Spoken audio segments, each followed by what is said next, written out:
No, cinco beach ko na sa pone kliko na separasyon di sushi.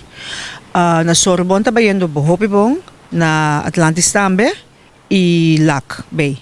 Solamente ahora que nos ting un par de canal punta na Te Amo Beach y Donkey Beach, kute hinda separasyon di sushi no tabayendo manera mesita, pero no sa trahano riba esay. Parte di pa consentizayin ng panapabay separasyon sushi na manera kumesita.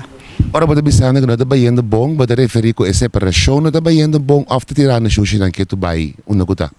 Nanta tirando sushi, den kliko ng kemen awara ki lagabi sa ora ng bay beach, nanta komben na to sushi bruhading otro. De hinda na de kliko ng na Te Amo Beach y Donkey Beach.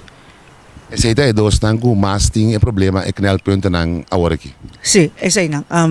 Mas nanto na Te Amo Beach, nanta lagabi sa mi ari parata me ko nanta bentando mas tanto man kartong, hopi butter nang tahin ka nandeng kliko hel, kuta di glass, of ting hopi sushi di kuminda, kuta war po ni di sa pati pa foam, ita kere tame, porting keber ko.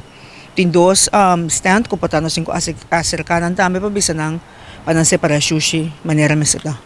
Para que otro sitio nang sida baiando bom. Si, Sorbonne tabayan hopi bo, nanta separa sushi, manera mesita. Manera mabisa ka ba tame Atlantis na unin nanta ko nanta ekfan na ko. Kung nanta separando sushi manera mesita, itambe Lac Bay, itame nos ting Bachelor Beach, tame ko tabayan hopi bo.